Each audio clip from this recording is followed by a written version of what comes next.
subí las 3 presentaciones que hemos utilizado y con base en esas hice el examen.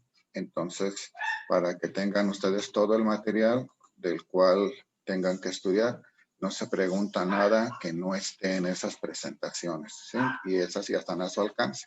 Son con las que han hecho ustedes las actividades, pero de todas formas las subí por separado para si las quieren ver de una manera más rápida, ahí las tienen. No se les olvide entrar al chat y registrar presente para que quede evidencia de su asistencia. En este momento me aparece que tengo a 15 alumnos conectados. ¿Cuántos me faltan? ¿Cuántos son en su grupo?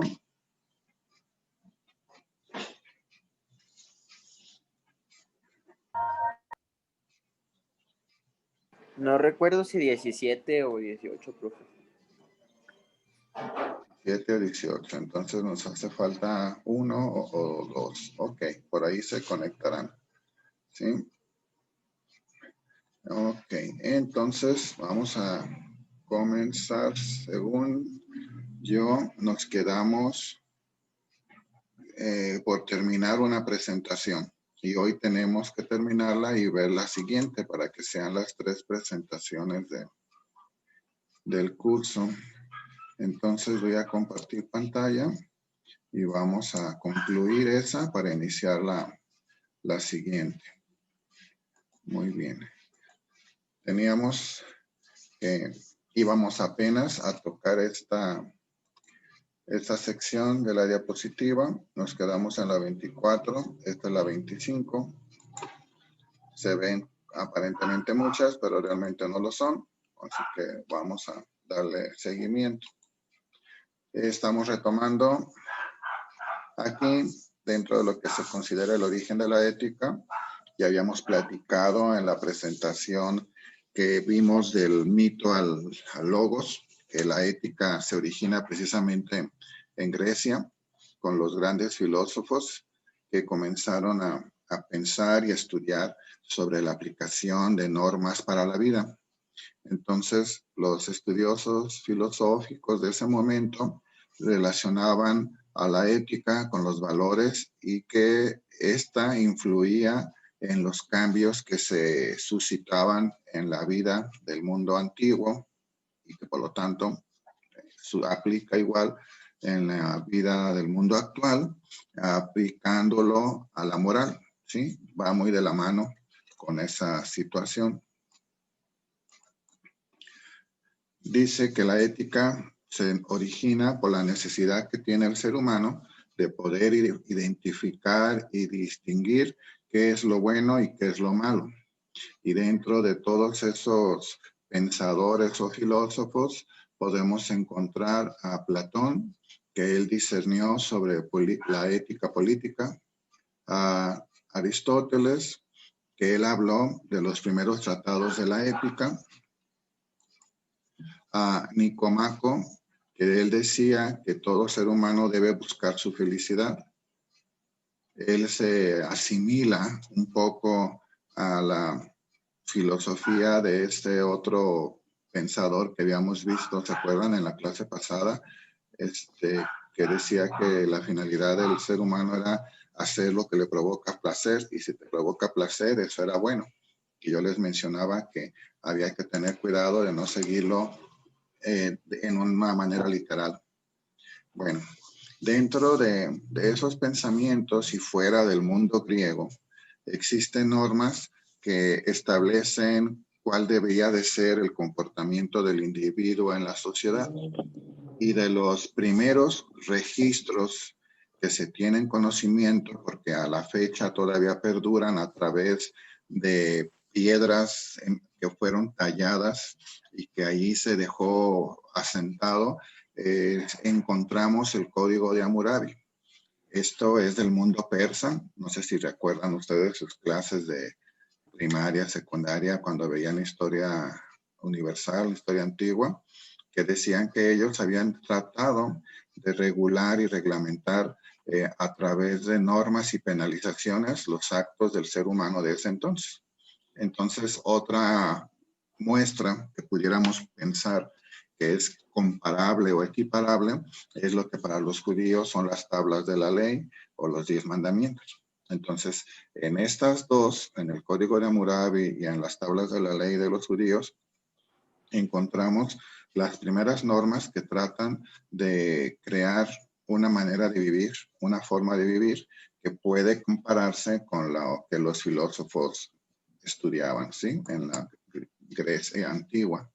Allí la ética se basa en el conocimiento de la moral y los juicios de valor. Yo les mencionaba que era conveniente que pudiéramos distinguir qué era un juicio de valor de un prejuicio, porque un prejuicio, pienso yo, que puede ser algo negativo y que sí puede afectar tu juicio de valor.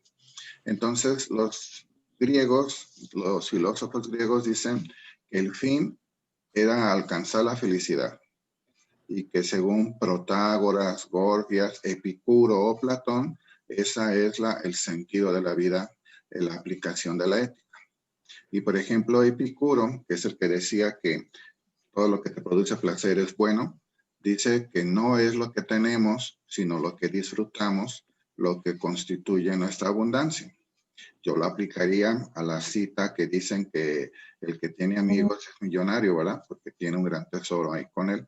Entonces, si lo aplicamos en ese sentido, hay coincidencia con lo que dice Epicuro. Pero si Epicuro dice que si te provoca placer y está bien, es bueno. Entonces yo digo que no, porque a veces cosas que me provoquen placer pueden ser cosas prohibidas o que no se habían vistas ante la sociedad. Entonces no sería bueno, ¿verdad? Desde un punto de vista moral o ético. Entonces hay que identificarlo para no aplicarlo literalmente. Aristóteles, él promueve una ética nicomaquea. Se considera que es como una especie de tratado o primer estudio de la ética en el que dice que el fin de toda vida humana es alcanzar la felicidad a través de las acciones. Entonces esto aplica a la cita religiosa que dice haz el bien, no mires a quién y llegarás a alcanzar la máxima felicidad, ¿verdad? El cristianismo, por su parte, también tiene cierta influencia en el pensamiento ético y moral, porque viene desde un discurso religioso, propone ciertos valores que te hacen identificar lo correcto de lo incorrecto. ¿Cómo te lo muestran? Te dicen que lo incorrecto es pecado. Entonces la gente comienza a aceptarlo y en sus inicios lo que se presenta como algo normal, correcto y que puede ser aceptable, de pronto sabemos que hay un periodo de la vida religiosa de la iglesia en el que se impone, se obliga, se hace que se acepte, no con la situación de libre albedrío, sino con la situación de imposición. ¿Sí? Entonces, eso comienza a hacer que la idea de correcto o incorrecto, la idea de bueno y malo, pues se vea desde otro punto de vista, ¿sí? De tal manera que para los religiosos dicen que adorar a Dios es vivir bien y evitar el pecado. Y si no lo adoras a Él, entonces vives en el pecado. Entonces hay que considerar pues que hay que respetar ideologías y creencias y si que tú seas de una ideología diferente a la mía, no quiere decir que por eso tú vivas mal o vivas en el pecado, pero son las situaciones que privan dentro del cristianismo. Esto nos lleva a la ética y la moral. La ética dice que es una serie de razonamientos reflexivos de nuestros actos y los actos son regulados desde puntos de vista morales. Entonces, vamos a ver de qué se refiere. Dice que ética y moral a veces son confundidas porque existe una delgada brecha entre que los diferencia, pero que es interesante o es necesario que se reconozca para que evites el mal uso de estas palabras. Puedes estar hablando sobre un término moral y estar refiriéndote a la ética. Y puedes estarte refiriendo a un término ético y estás hablando de moralidad. Entonces, las dos, yo creo que la ética es la mamá de la moral, pero son cosas diferentes, ¿sí? Porque aunque sean, podríamos decir, la misma familia, tienen formas de ser y de pensar distintos. Entonces, en el estudio de la moral, que parte desde una perspectiva filosófica, científica y ética, se establece fundamentar el significado. ¿Y cómo? Pues la moral habla de valores, de ideales y de normas de conducta. Y mientras la ética hace ejercicios reflexivos de los actos que realizamos, o sea, tiene un carácter moral. Son cosas, situaciones diferentes, pero que se asemejan y se pueden llegar a confundir. La ética también toma en cuenta que todas las personas razonan y que como razonan, tienen la capacidad de poder evaluar las consecuencias de sus actos. A veces es algo que nos falla a todos los seres humanos. No nos agradan las consecuencias de lo que hemos hecho y no lo queremos aceptar. Sin embargo, sabemos que hay algo allí que nos está incomodando, porque la ética, de cierta forma, te crea un sentido de identificación de lo bueno y de lo malo. Y si te está incomodando, es porque no era tan bueno como tú pensabas, estabas haciendo algo mal. Y tiene un efecto moral porque te está haciendo el reconocer un sentimiento de culpa, ¿no? Un sentimiento de haberte equivocado, pero que no te deja estar bien contigo mismo. Yo creo que si actuamos respecto a alguna situación de nuestro trabajo, nuestra escuela, y creemos que estamos haciendo lo bueno, pues aquí habrá que sobrevalorar qué es lo bueno para mí y qué es lo bueno para mi trabajo o qué es lo bueno para mi escuela, como para que yo pueda razonar y entender que lo que hago es correcto para que las dos partes, yo y mi trabajo o yo y mi escuela, estemos en comunicación, en armonía, en conciliación y podamos obtener beneficios uno del otro. Por lo tanto, la ética establece principios de vida para que tú distingas entre lo bueno y lo malo, pero no como una imposición, sino como un análisis, una disertación en la que tú sobrepeses lo bueno y lo malo y concluyas hacia qué lado se inclina tu balanza para que puedas aplicar en tu vida. Recuerda que aquí debemos de considerar las normas de la sociedad en la que vivimos. No recuerdo si fue con ustedes con quien platiqué, pero de pronto había personas que no les gusta vivir en sociedad, van en contra de la norma, ¿sí? Van en contra de lo que para ellos daña o priva sus gustos o sus deseos. Entonces, la idea es que si vamos a vivir en una sociedad, pues debemos de aceptar las reglas que se tienen establecidas, las normas que aplican, y si no, pues tendremos que buscar una nueva sociedad que sea impuesta, impulsada por nosotros mismos, y ahí apliquemos nuestro sentido de pensamiento libre que tenemos. Pero si no puedo hacerlo, pues entonces debo de apegarme a lo que me dicta la norma de donde yo estoy residiendo o trabajando. Entonces, esto es un razonamiento.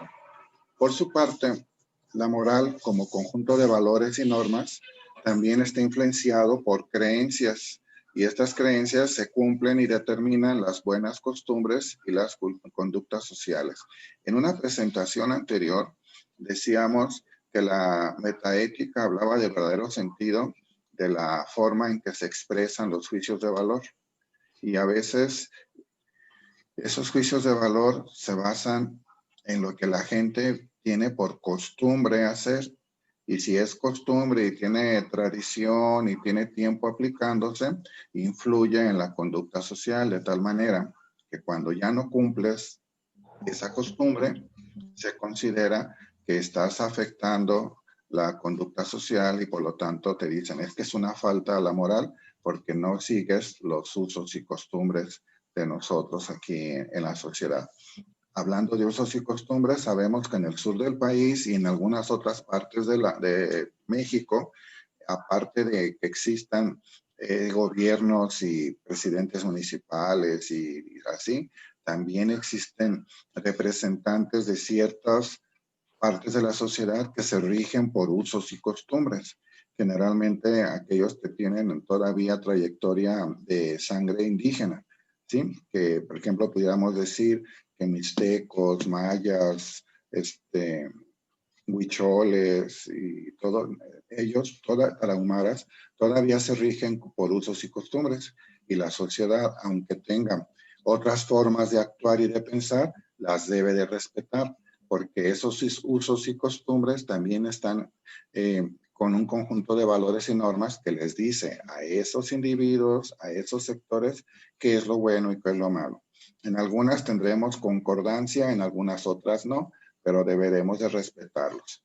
Y entonces, la moral hace una valoración de esas conductas, de las conductas de las personas, y puede distinguir aquellas que se consideran buenas de las que se consideran malas, para que el individuo que vive en sociedad pues pueda practicar su forma de vida sin que caiga en alguna situación que lo marque como bueno o como malo. Por eso la moral es un objeto de estudio de la ética, es parte de la ética, podemos decir que es como su hija, y por eso la ética trata de regularla y de estudiarla. Ok, aquí terminamos esa presentación. Como se dieron cuenta, es muy poquito lo que nos hacía falta. Les voy a mostrar la primera presentación que utilizamos. Usamos esta. Esta fue la primera. La segunda es la que acabamos de terminar. Esta. Y la tercera es la que vamos a iniciar en este momento. Esta. De estas tres es de donde yo estoy tomando el examen. Esta información ya la tienen ustedes en la plataforma, tanto como actividad como en la sección de otros recursos o algo así se llama. Ahí están las tres presentaciones para que ustedes las descarguen, las estudien, las analicen. Todo está sacado de aquí. No hay pregunta que se haga sobre algo que no hayamos visto, para que no tengan ustedes inconveniente y estén con el temor de que ir a preguntar a este señor. Bueno, de aquí, de eso que tienen ustedes allí, es de lo que se va a tomar el examen. ¿Alguna pregunta antes de iniciar la presentación de este nuevo tema?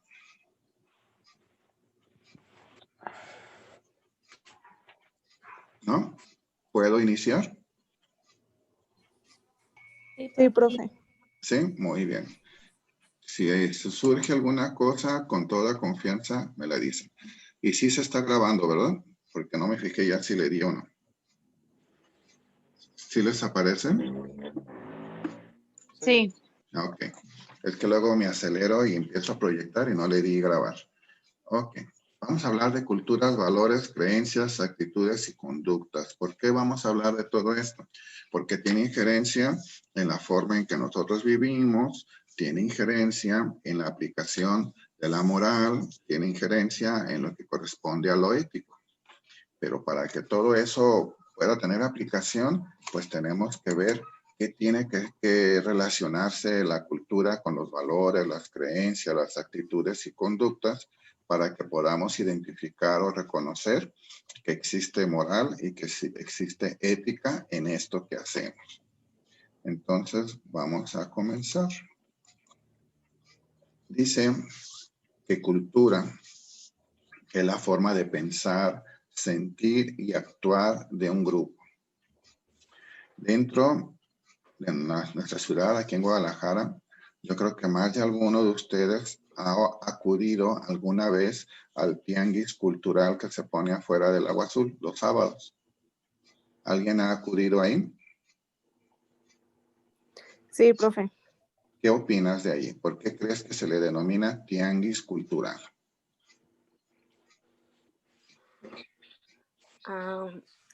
Pues venden muchas artesanías y también muchas diferentes cosas. O sea, si yo voy a encontrar ollas de barro, macetas. No, bueno, no como ese tipo de artesanía. Ajá. ¿Por qué no de ese tipo? ¿Qué hay allí? Pues es como más de gente, de otro tipo de gente, pues como más loca. Como más loca, ok. En uno es tradición y en otro es cultura, ¿no? Es que las dos son cultura. Si tú me dices, fui a un tianguis de artesanías, cuando escuchamos nosotros artesanías, se nos viene a la mente figuras de barro, de paja, de tela, de alambre que fabrican en algún punto del país, ¿no? Por ejemplo, barro negro de Oaxaca, jarritos de Tonalá, vidrio soplado de Tlaquepaque, etcétera. Es lo que se te viene a la mente. Pero ese tipo de artesanías que venden allí y que me dices, es que son diferentes, es otro tipo de gente media loca. No es que sea gente loca, sino que se llama tianguis cultural, porque son los productos que te vienen a ofrecer culturas de aquí mismo de Guadalajara, lo que podríamos llamar tribus urbanas.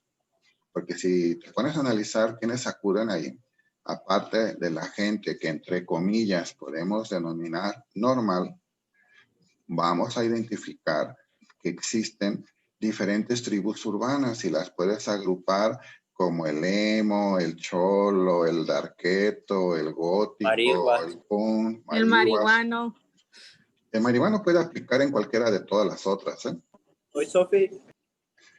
Puede ser, Cállate. puede ser cholo y no ser marihuano, puede ser darketo y ser super marihuano, ¿verdad? Puede ser emo al borde del suicidio y darse unos toquezazos, pero son cultura, son diferentes formas de cultura y que toman ese punto como para tener un lugar donde se puedan expresar, porque aparte de todo eso que te venden allí, pues te venden ropa, te venden antigüedades, te venden juguetería, te venden equipo pues podríamos compararlo como así de tipo policíaco, ¿verdad? Porque te dan cosas camuflajeadas, si te quieres defender te venden de estos, se me fue el nombre, ahí tenemos uno, se me fue, entonces que dan toques para que te defiendas, te venden bastones arriabacas también para que te defiendas y cosas así. Hay Te venden también cosas para hacer brujería, profe.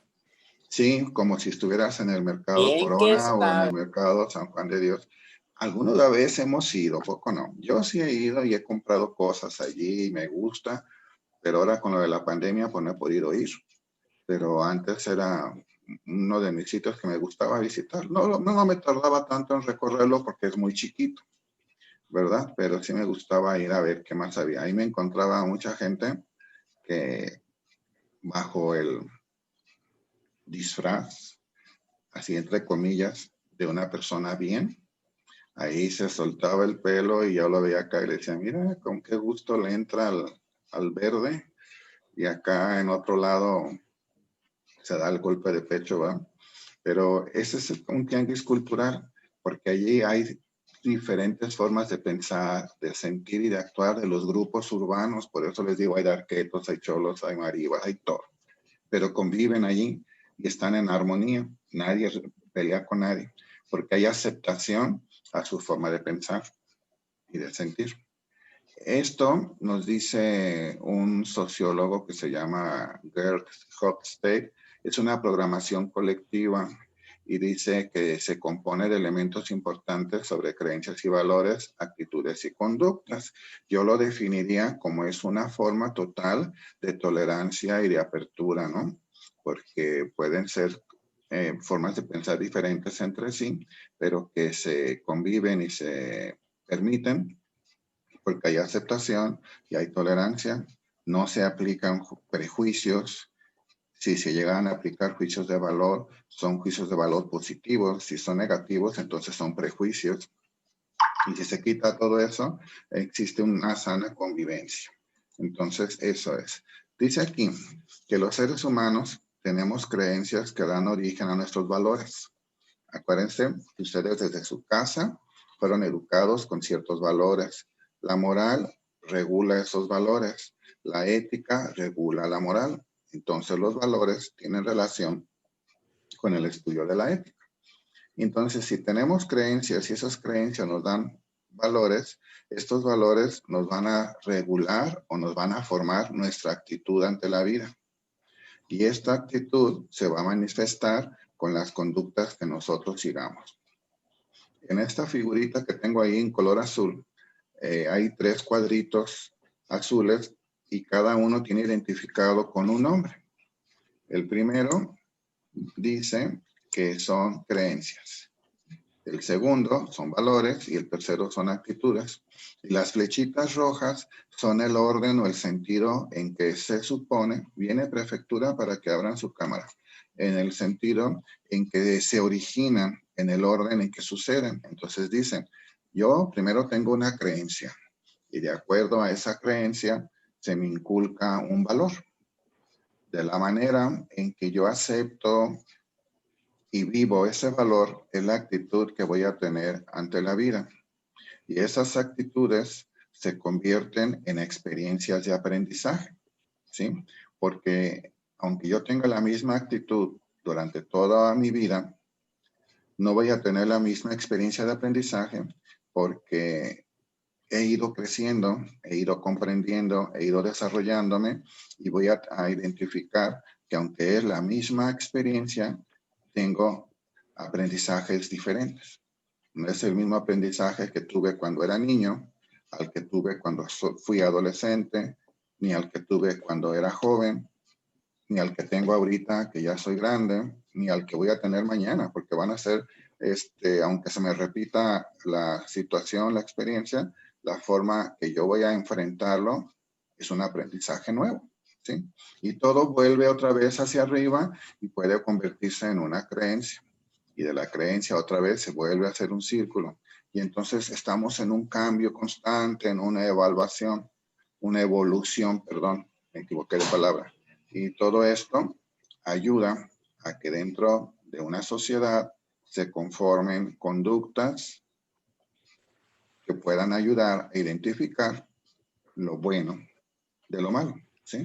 Y por lo tanto estamos diciendo que tenemos un pensamiento ético. Las creencias dice que son ideas que son reconocidas como verdaderas por un grupo.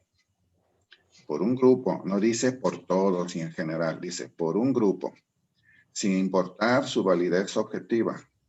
Son lo que los miembros de un sistema cultural aceptan como cierto.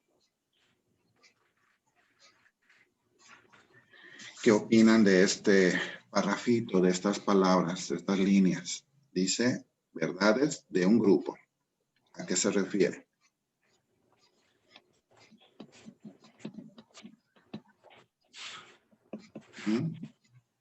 A ver, Lo que nos acaba de explicar, ¿no, profe? A ver, dímelo. Digamos, como en la universidad a veces se juntan que los...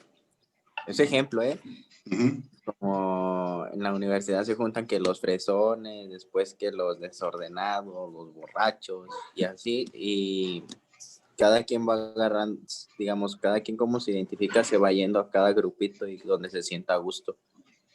Sí, y el hecho de que estés en determinado grupo no necesariamente es tu forma de pensar o de sentir igual. Hay concordancia que puede ser parcial o total, pero sin embargo, como tú lo dices, es donde te sientes cómodo, ¿verdad?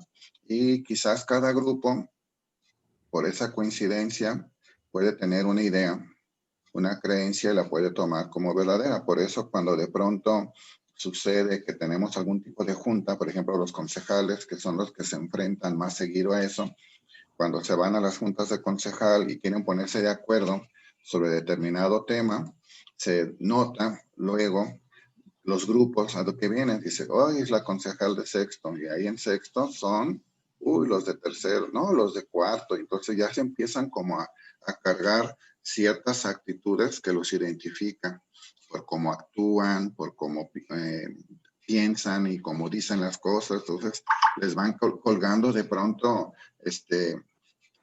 pues está mal, pero son como etiquetas con las que tratan de identificarlos. Pero se tiene que respetar, son sus ideales, son sus creencias. Y la sana convivencia ayuda a que se respete, a que se sea tolerante. Me llegó el primer avisito de los 10 minutos. Voy a guardar el chat. Ya no falta nadie de anotarse. Somos 16 y hay 15 en el chat. Falta uno de apuntarse. Hágalo de una vez porque ya lo voy a guardar y se va a quedar sin asistencia. ¿Ya? ¿Ya se anotaron todos? Bueno, lo voy a guardar. Cuando lo saque, se vuelven a conectar con el mismo link y en cuanto entren se vuelven a poner presente, acuérdense, en el chat. Vamos a seguir compartiendo. Entonces, ya identificamos qué son las creencias y las creencias pueden ser diferentes a las que yo tengo, pero todas deben de ser respetadas, ¿sí? Porque como parte de un grupo o de una cultura, las personas podemos aceptarlos como ciertos, ¿no? Les voy a platicar, todos conocemos aquí en Guadalajara la existencia de la Iglesia La Luz del Mundo. ¿Hay aquí en este grupo alguien que pertenezca a esa iglesia? Antes de que yo siga hablando, no quiero lastimar a nadie. ¿No? ¿Nadie pertenece? ¿No? Ok. Resulta cuando yo era niño, allá hace mucho tiempo, cuando las teles en blanco y negro, se murió el pastor, el que fundó la Iglesia de la Luz del Mundo. Y yo me acuerdo que a la vuelta de donde yo vivía había una tortillería y una de las señoras que torteaba ahí, porque no eran de máquina, eran de las que ustedes les llaman aplaudidas, de las que tortean así con las manos. Una de las señoras era de la Luz del Mundo. Y me acuerdo que me mandaron a las tortillas y me llamaba la atención porque la señora estaba canticante. Y le preguntaba a su jefa, la dueña de la tortillería, por qué estaba tan contenta. Y decía, es que ya se murió el hermano Samuel. Y le decía, ¿te da gusto que se haya muerto? Dice, sí, porque va a resucitar al tercer día. Ellas lo veían como si fuera Jesucristo vuelto a nacer. Entonces, durante esos 3 días estuvo cante y cante. Todavía cantó el día cuarto, el quinto, y como en el séptimo ya dejó de cantar. Y me acuerdo que me volvieron a mandar las tortillas y ahí voy. Y le vuelve a preguntar a su jefa, ¿y ahora por qué no estás cantando? ¿Qué pasó con el hermano Samuel? Y dice, no, pues ahora sí ya lo enterramos. Y dice, ¿por qué? Dice, es que se gedió. O sea, se empezó a descomponer y lo tuvieron que sepultar. Pero me da la impresión, siendo yo niño no entendía bien a qué se refería, pero me imagino que lo tenían en exposición para que la gente lo viera resucitar, ¿verdad? Yo creo que hasta hacían vigilias. Era su creencia. Yo creo que su jefa y todos los demás que estaban ahí alrededor, pues quizá les causaba risa, pero tenían que respetarla porque era su forma de pensar, era su creencia y no la querían lastimar. Ella sola cayó en la cuenta, pues que el Señor no resucitó, se pasaron 2 o 3 días y no resucitó. Y lo tuvieron que sepultar, porque ella dice, se gedió, o sea, empezó a oler. Bueno, pues es una creencia y hay que respetar la creencia. ¿Qué aplicó su jefa y qué aplicaron sus compañeros? Pues un alto sentido de ética, porque aunque tenían creencias diferentes, las otras eran católicas, ninguna agredió a la persona por decirle, ah, ya ves, es que tú, que no, se respetó, se toleró. Y ya después de muchos años, todavía me acuerdo que la volví a encontrar porque resulta que esa señora que torteaba ahí era la abuelita de una alumna que tuve yo en turismo, que era de la Iglesia La Luz del Mundo, que no recuerdo cómo salió el tema, pero salió a colación que ella torteaba y ya le pregunté, ¿y cómo se llama? Y me dice, Elodia, y dije, ay, se llama igual que la señora de allá, y resultó que era la misma. Pero entonces ellos siguen pensando que su líder es la representación de Dios en la tierra, entonces se respetan sus creencias. Eso es lo bonito de que exista la tolerancia. No somos enemigos nadie de nadie, ¿verdad? Y son creencias y hay que sentirlas y aceptarlas. El sociólogo estadounidense Pearson define un valor como un elemento dentro de un sistema compartido que sirve como criterio para decidir entre varias alternativas en una situación dada, o sea, entre lo bueno y lo malo, porque los valores eso ayudan. En otras palabras, en los momentos de verdad vamos a responder y actuar de acuerdo a los valores que vivamos como más fuerte dentro de nuestras creencias. Dentro de nuestras creencias y valores siempre estamos encaminados a identificar bueno y malo. Por ejemplo, ¿alguno de ustedes me puede decir de todos los valores que tiene aprendidos en lo que tiene de vida, cuál es el valor con el que más se identifica y por qué?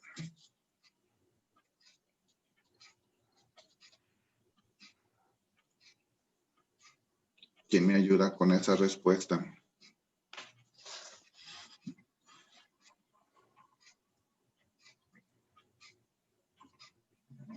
Anímense. Respeto, profe. El respeto. ¿Por qué? A ver, platícanos. No es cierto, tú ni me respetas.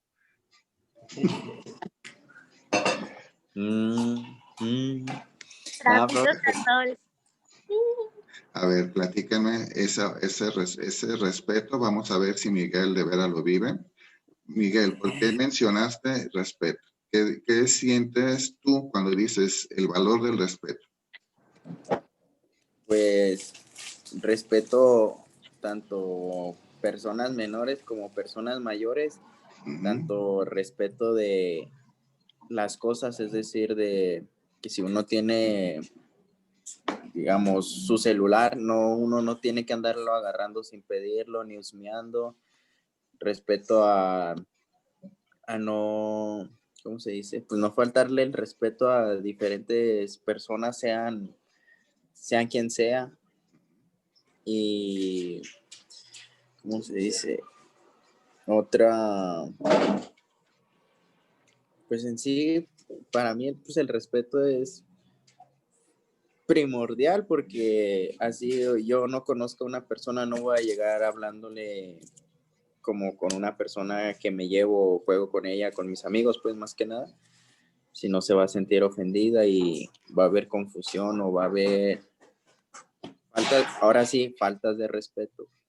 Yo Ok. también concuerdo con mi compañero, profe, porque yo Por- también digo, pues cada cabeza es un mundo, entonces cada persona piensa diferente. Entonces, pues si no hay respeto, pues va a haber conflictos, profe. Y pues como dijo Benito Juárez, el respeto al derecho ajeno es la paz. Fíjate, David, que ahorita que tocaste a Benito Juárez, bueno, no voy a hablar de política, pero voy a expresar una situación. Resulta que lo que tanto nos ostentamos como palabras dichas por Benito Juárez no son de él, fíjate. Las dijo otra persona en la época de Benito Juárez, pero se la cuelgan a Benito Juárez como que él las dictó. Pero pues no vamos a entrar en si sí las dictó o no las dictó, pero tiene razón y tiene peso y tiene sentido, porque dice que si respetas a tu prójimo te debe de respetar a ti mismo. Aunque por ahí luego dicen, no puedes exigir que se te haga algo porque tú lo das, pues a lo mejor no puedes exigirlo. Si yo te soy fiel, no te voy a exigir que tú lo seas conmigo, pero es una forma de pensar que si dices que si yo te hago bien, pues lo menos que yo puedo esperar es que tú también me hagas bien, ¿verdad? Entonces el respeto, pues sí, yo creo que es uno de los pilares de los valores que se debe de vivir. Y también quisiera escuchar a las chicas, a ver, ellas qué respeto, no, qué valor sienten como principal, que lo vivan y que digan, desde chiquita yo he sentido este valor así, por eso, a ver.